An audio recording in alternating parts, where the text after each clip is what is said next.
a.m. to 3 p.m. weekdays. Any cash prize is mailed within 30 days of winning. Only if cash winners call our business line within 2 weeks of their name being drawn to provide their mailing address. Employees and their families of regional radio are not eligible to participate or win any contest. From the Heart Media Group newsroom and DeWittDailyNews.com, I'm Ben Hubbard with this expanded morning newscast.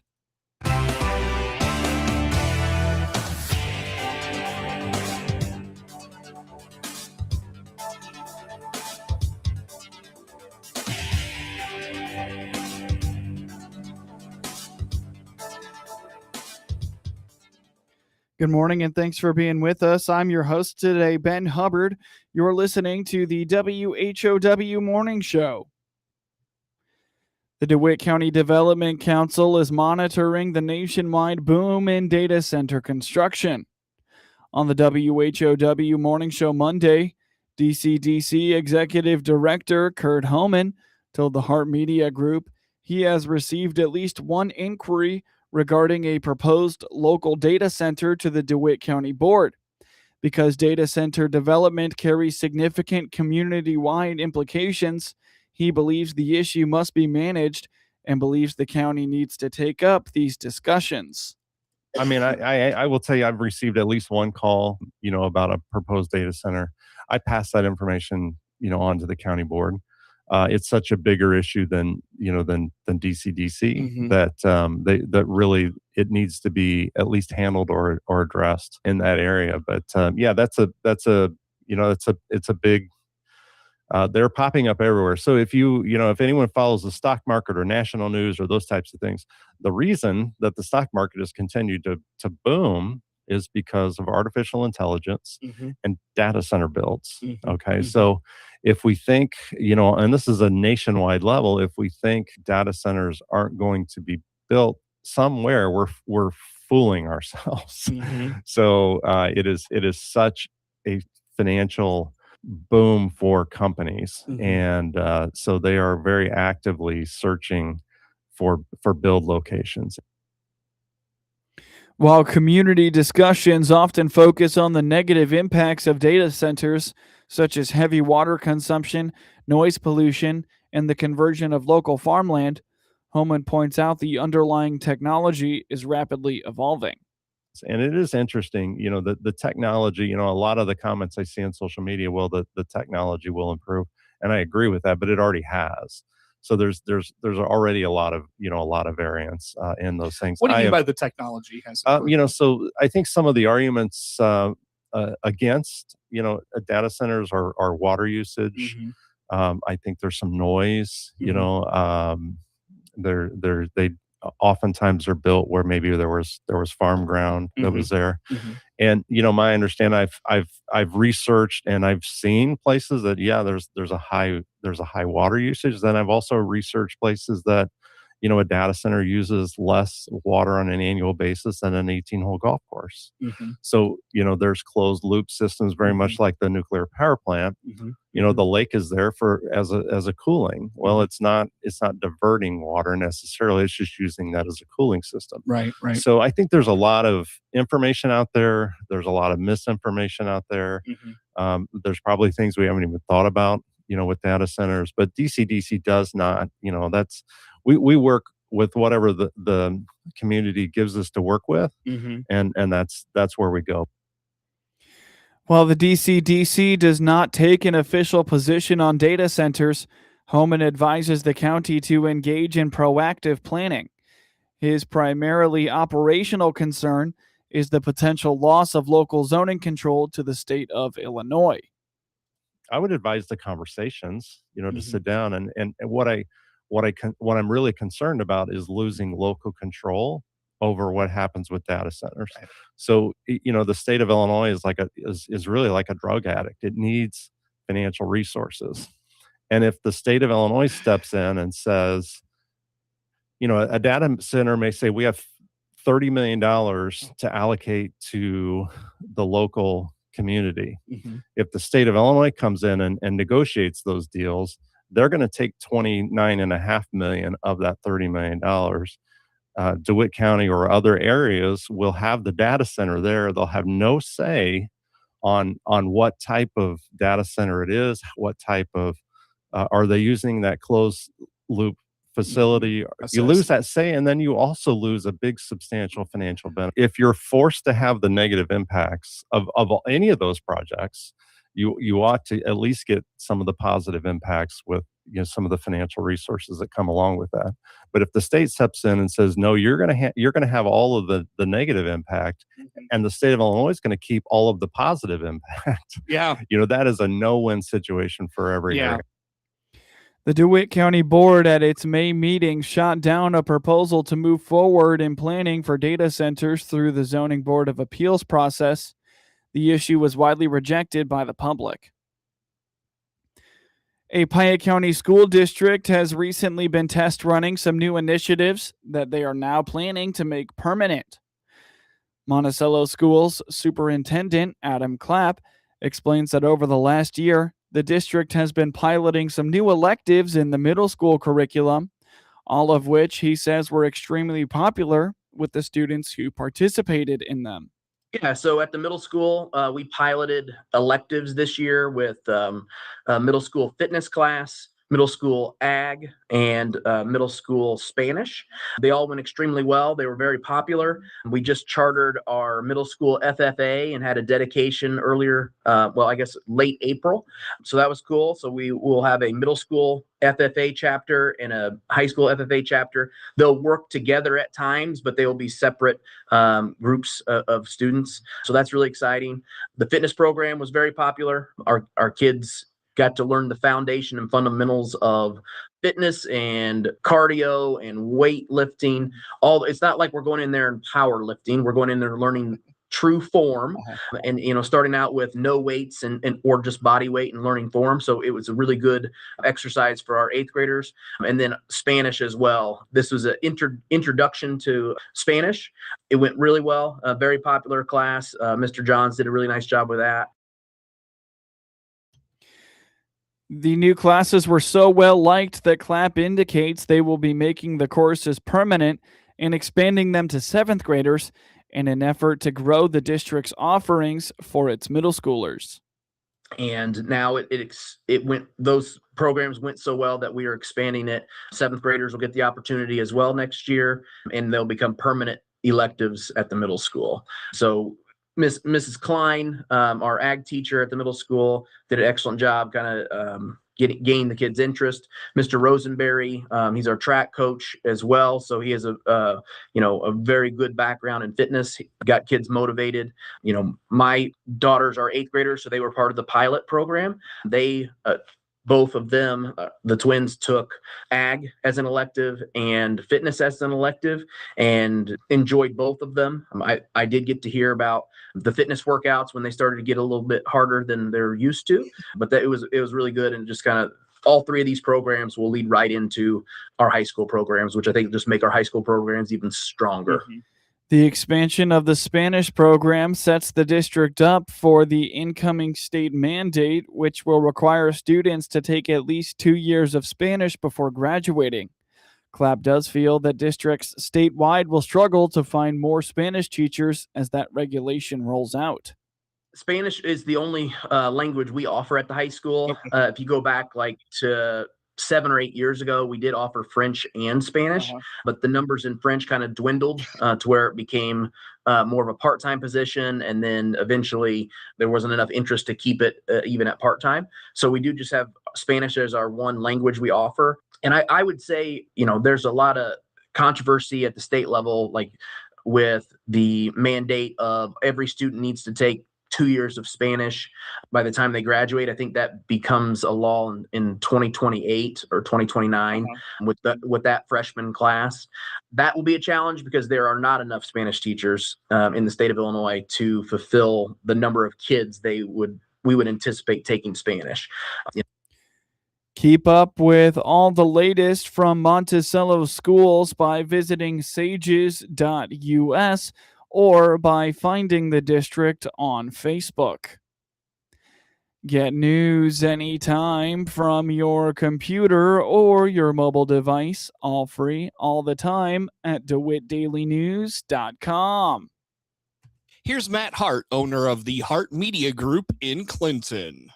It's been great. You and Ben and the entire team are doing a great job. And we're just continuing on serving the local community, right? This is what this is all about. We're here to serve our local community. We're here to tell the local stories. We're here to cover the news. So nothing in that regard is changing. Our goal is connecting people. And that's our tagline at Hart Media Group. It's connecting people. Hart purchased the Miller Media Group in August of 2025 and looks forward to serving the community for years to come. ServPro Team McGuire is proud to be the exclusive sponsor of severe weather coverage across all WHOW platforms, AM, FM, and streaming online, as well as on WEZC, your easy choice for soft hits at 95.9 FM. Whether it's wind, rain, or even snow, you'll stay informed with severe weather updates around the clock. When severe weather strikes, we break in anytime to bring you the critical information you need to keep your family safe. Brought to you exclusively by ServPro Team McGuire, your local fire, storm, and water restoration experts. Ace is the place with the helpful hardware, folks. Ace now offers free assembly and free delivery, so it's never been easier to get a great grill for your family, like a Weber gas grill, a Traeger wood pellet grill, or a Big Green Egg charcoal grill. Only at your neighborhood Ace. Around the block. What you need in stock. With people who know their grills. This is Brad from Gibson Ace Hardware in Clinton, Illinois. Stop in to see us, The Helpful Place, at 114 North Madison Street, Clinton. See participating store for details. Paul Scourin here, CEO of Warner Hospital. Spring allergies acting up? At Warner Hospital and Health Services, we offer fast treatment to help you breathe easier and feel better fast. Quality care right here, right now. Click on our icon on DeWittDailyNews.com. DeWittDailyNews.com is the area's leading local news source 24 hours a day, 7 days a week. Get the latest local news, obituaries, police splatter, weather forecast, and more with no paywall. Head to DeWittDailyNews.com to get the local information you need to know. From the Hart Media Group Sports Desk, IL Sports Wire, and DeWittDailyNews.com, I'm Ben Hubbard with this local sports report. In high school softball super sectional championship scores from Monday, in Class 1A, third-seeded Wilmington shut out Meridian as the 1 seed 2-0, while in Class 2A, top-seeded Williamsville ended 6th-seed Bloomington Central Catholic's postseason run 6-2, and in Class 3A, top-seeded Chatham Glenwood routed 1-seed Washington 11-1. In a game heard on WHOW and all its digital platforms, Tristan Gray hit a grand slam in the 4th inning, and the Minnesota Twins added 4 more runs in the 5th on the way to a 9-4 win over the Chicago White Sox on Monday night. Clemens bounces one at first. Gonzalez fires to Montgomery at second. The throw back, though, is high, and the throw back to Gonzalez at second, or rather to Montgomery, is in time. Wow. Hello. They may want to challenge that, but what hustle by Gonzalez. So Montgomery's throw back to Gonzalez went over his head. Jacob went to get it, and Clemens decided to go to second base, and they threw him out, and that'll end the inning. The 0-2 to Vargas. And he clubs one deep left field. It is gone. A line shot home run. He's hit 2 tonight.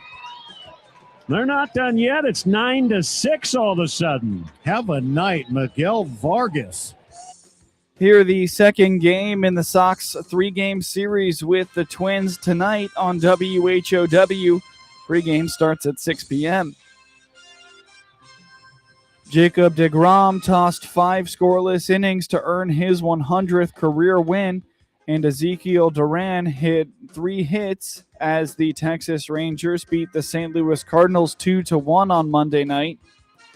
The 2-time NL Cy Young Award winner, the 37-year-old deGrom, is 4-4 and allowed 4 hits and struck out 8 in his 4th attempt at the milestone victory.